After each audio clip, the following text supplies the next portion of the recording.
So just for me to get this straight, Yes. we are now living in a situation in which if a EU commission president or an EU official gives a speech in front of a crowd, this was not an invited crowd, right? This was not you trespassing. It was not you getting access to a private gathering and then Yes. she was speaking at a private event. This was a public event. She knew Yes. that whoever she's speaking to, the people just walk to it, right? And if that happens, you're now in the EU not allowed to shout disapproval at these people. That's just where we're living now, right?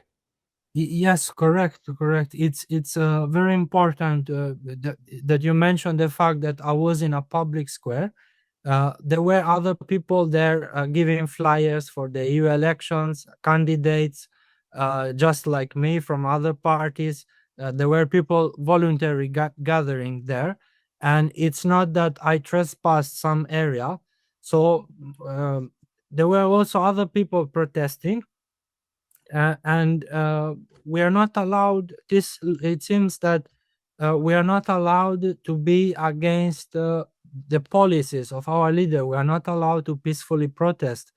Amnesty International here in Finland is studying my case currently, because it for also for them it seems very unprecedented that someone is just getting arrested for peacefully protesting in this in the way it happened. Arrested and fined. Can you tell me, does the fine come along with actually a record, a police record entry? That Uh, this is considered as a minor crime.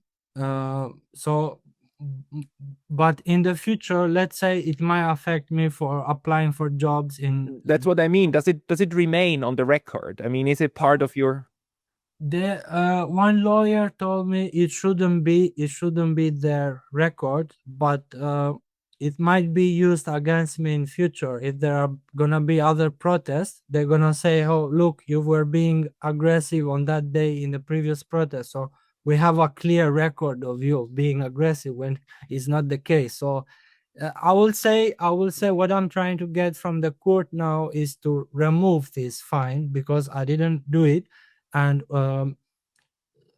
also the restriction of having to ask permission to the police to protest again. So why this should happen? Like I should be allowed to join peacefully any protest without giving any information to the police. yeah? So And just to be clear, so the police is not charging you for the crime of heckling, for the crime of shouting. It is charging you for the crime of being aggressive toward the police.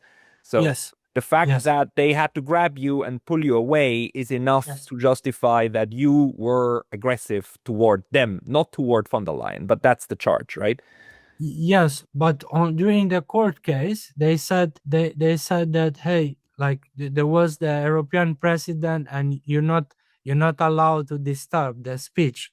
So the judge was telling this, that when a public authority come and give a speak, you're not allowed to interrupt his speech or protest, or like so I would say they charge, yeah, of course, they charge me of uh, first they said public disobedience, not listening to police order, and then they said damage to an official, which is a little bit escalating from the previous one Yeah. because Sorry. So I misunderstood. So that was the previous charge, and now it's damage to an official. And damage to the official is, of course, von der Leyen as the official, right? That's the damage, or the damage to the uh, police.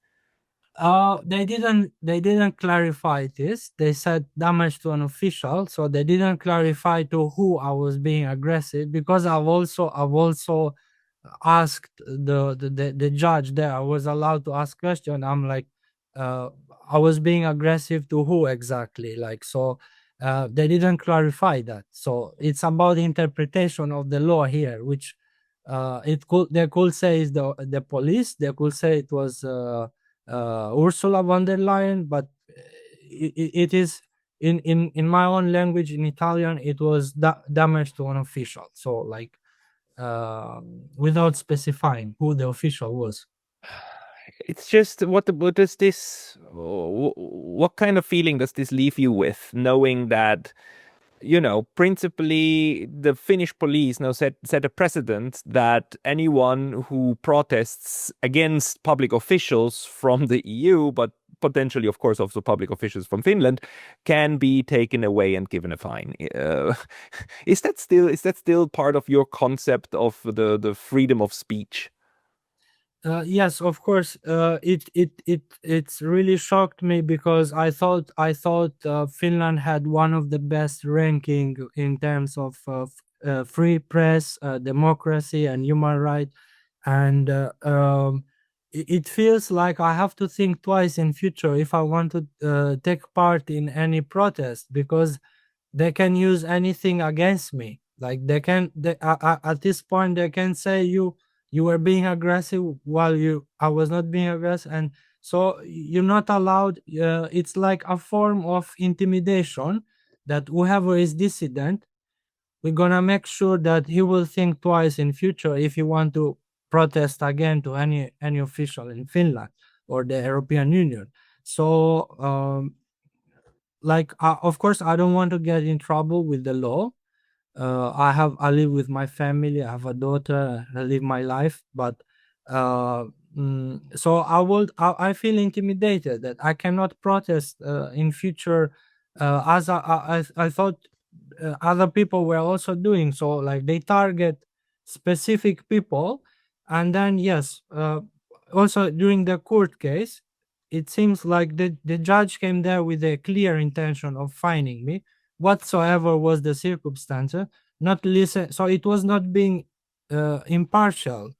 Like it was being partial. Like, okay, we have to defend the police. We have to say that we're doing the right thing. So it feels that the media in Finland, they didn't report the incident. And the funny part is that the video which went viral on the internet, it was made by Helsinki Sanomat. So they were there making the video, but they didn't write any comment. On the other newspaper, they wrote that the protest went peacefully, nothing happened. The EU president is so democratic, and at the same time, they published a tiny fraction of the video where this was happening, and they also made pictures of me. There was one journalist, one woman. She was making pictures with a professional camera, and she was not allowed to publish the pictures. So it feels like the press does not uh, comment on cases like this. Then the court is being impartial, and then you have the press against the authority, the judge, and the politicians. And you ask yourself, is this supposed to happen in a free and democratic country? Like this, it feels more like being in other countries where there is totalitarianism and tyranny. But The thing is, of course, why this case became so famous is because she said the very thing that happened to you, right? We live in a democracy, therefore you can say this, while you cannot say this and being taken away. It's like it's just exposes how the system they are building is the opposite of what they're selling it as.